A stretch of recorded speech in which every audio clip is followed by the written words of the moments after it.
familiar with the saying, a wolf in sheep's clothing? Well, Sniper Ghost Warrior 3 is an indie game in a AAA game's clothing, and that's how they're going to suck people in.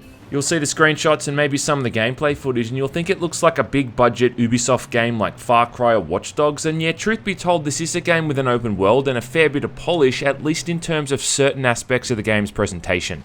But the truth, as they say, is in the pudding, and the gameplay is where it all falls apart. It's at times horribly unrefined, unpolished, and most importantly, unoriginal. Developed by CI Games, responsible for such classics as Sniper Ghost Warrior 1, Sniper Ghost Warrior 2, Terrorist Takedown 1 through to 3, and Enemy Front. Ironically, another half-assed open world game running on the Crytek engine. Released for PlayStation 4, Xbox One, and Microsoft Windows. It's one of the few times I've been playing a video game where I was starting to question whether or not this was a hobby that was actually worth my time.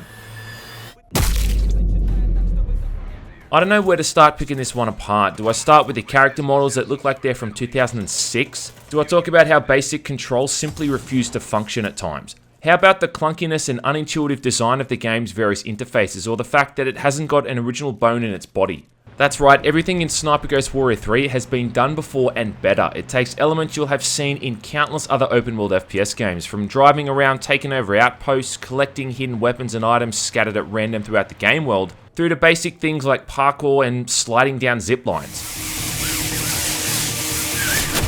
There's fast travel stations, melee takedowns, NPC interrogation, skill points, a shitty checkpoint system, and that innate ability to highlight enemies and items in the environment. You know, that kind of skill we've seen in games like Assassin's Creed, Batman Arkham Knight, and The Last of Us. I could go on, but my point is we've all been there and we've all done it countless times before, and truly every mechanic in this game, every single mechanic, is a case of throwing shit at a wall and seeing what sticks. Oh, and did I mention you've got a drone that you can fly around to tag enemies? Because we haven't even seen that before either, have we? There's even lockers and dumpsters that you're able to hide in for some reason that serve absolutely zero purpose. I don't know, maybe someone at CI Games was playing Alien Isolation or Outlast and thought he'd throw them in for shits and giggles. And that honestly wouldn't surprise me, because this game is at times an utter joke, just not in the ha-ha kind of way. But look, let's just slam on the brakes there for a moment and get back to basics. So Ghost Warrior 3 does try its darndest to tell an actual story, and it does achieve that at the very least. You play as a marine sniper named John, sent to Russia with his brother Robert, or Bob, to take out a bioweapons stockpile. Spoiler alert, it all goes to hell and Bob is seemingly killed, whilst John just gets punched in the face a few times until he blacks out.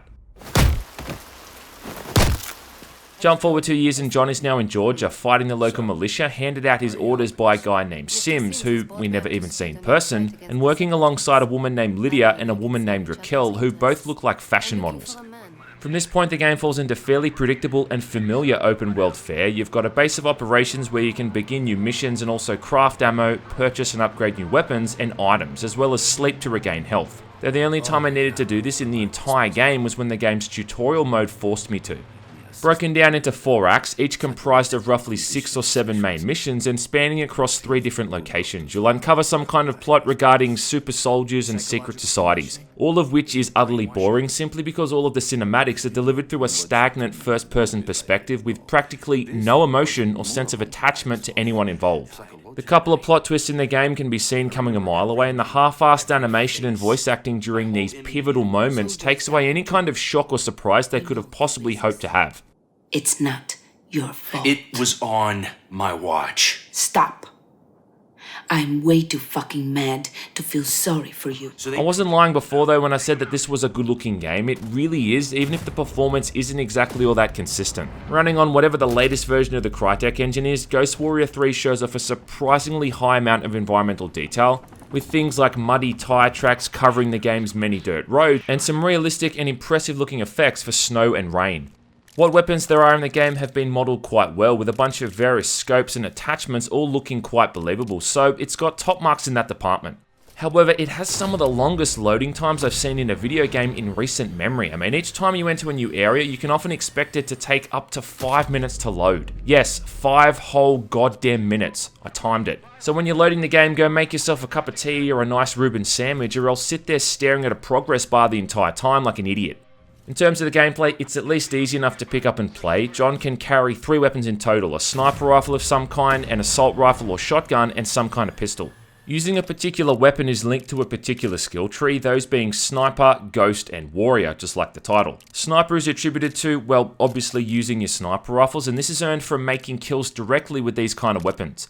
The distance you are from an enemy, whether or not it's a headshot, and whether or not you're holding your breath, in game obviously, are all factors as to how many points you earn per kill.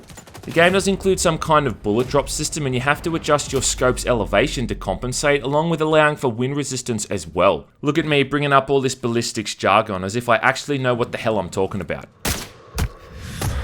Nice shots. At random too, the game goes all slow motiony and shows a bullet from your sniper rifle flying directly towards an enemy's head. Now this has been done better in the Sniper Elite games and it doesn't look as impressive here, lacking that really cool X-ray view, but it does at least break up the tedium of just shooting guys from several hundred meters away and watching them clump over in a pretty stock standard manner. Ghost XP comes from doing more stealthier actions like hacking into CCTV servers, something that as far as I could tell has no other use aside from earning Ghost XP. And also kills made with your sidearm earn extra Ghost points as well. Lastly, there's Warrior, which comes from straight out combat against enemies whenever you're using your assault rifles or shotguns. Now, the combat is probably the weakest element of the game because it's about as cookie cutter as it could possibly be. Hit scanning, iron sight aiming, shooting at its absolute best, or worst depending on your point of view. So like practically every single open world game in recent memory, Ghost Warrior 3 includes a rudimentary stealth system. And I bet you could guess how this works without me even having to tell you. I mean, go on, think about it quickly in your head and then I'll tell you. Have you thought about it yet? Okay, so if you guess that there's a semicircle that fills up when you're in an enemy's line of sight, then you'd be correct. And as you'd expect, you either break line of sight or hide in some conveniently placed tall clumps of grass to avoid being seen from that point on. When you are detected, every single asshole in the area knows your exact location, and then there's the inevitable mortar strike that also somehow ascertains your exact position with deadly precision. There isn't even any good reason to try and stay stealthy in this game unless you're playing on the higher difficulty levels, and only then it's because you can be killed in quite literally a single burst of gunfire. So you can't really afford to be taking enemies head on. Otherwise, going in guns blazing is a perfectly viable tactic and kinda necessary if you're trying to score the upgrades for the warrior skill tree. You don't get more XP for stealth kills as far as I could tell, so there's no distinction between each playstyle. Ghost Warrior 3 also has certain mechanics that are just outright infuriating. For instance, one that really brings my blood to a boil is how silencers start to break after only being used a dozen or so times, forcing you to stock up on silencer repair kits or simply returning to your safe house and purchasing a new one entirely. Money is never really an issue in this game unless you're a prick with OCD who has to buy and upgrade every single gun as soon as it becomes available. But even then, the basic things like purchasing ammo and items is hardly breaking the bank, hence why I found this mechanic of broken silencers so annoying. Then there's explosive ammo and tagging ammo, which I guess tags enemies, highlighting their position, but as if your drone couldn't accomplish that anyway. Like I said before, it's just a case of shit being thrown at the wall to see what sticks, and I never found myself using half the stuff the game made available to me. I just never found any kind of use for it. Aside from the mediocrity of the whole thing, it's just filled with random little errors and bugs. I got stuck in walls plenty of times when trying to parkour up something, and I also kept getting shot through walls during combat, and I always had to reload a checkpoint to fix these issues.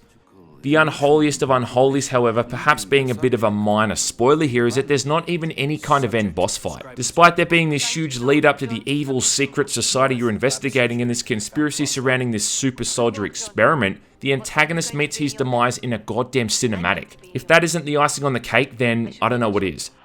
By this point, you're probably thinking, what is this guy's problem? Did he like anything about this game? Well, that's a good question, Sonny Jim. I mean, I guess I like the music during the main menu and the loading screens. I kinda like shooting people in the head from 250 meters away and getting those cool looking slow motion death shots. I also liked Raquel's boobs. I mean, those things are pretty nice. And I also liked when it ended because I knew I'd never have to play it again. Look, I do think it's kind of important to separate the boys from the men in this instance. I mean, CI games aren't exactly Ubisoft, Infinity Ward, Naughty Dog, or, any other game studio that's got a bazillion-dollar budget and a couple of hundred people working on the game over 12 months. So look, maybe you've got to cut them some slack in that regard. I've never played their previous games in the series, but from what I've read, this one's taken a bit of a departure from them that it doesn't really matter anyway. And I don't think it's going to matter to anyone else thinking about picking this game up either.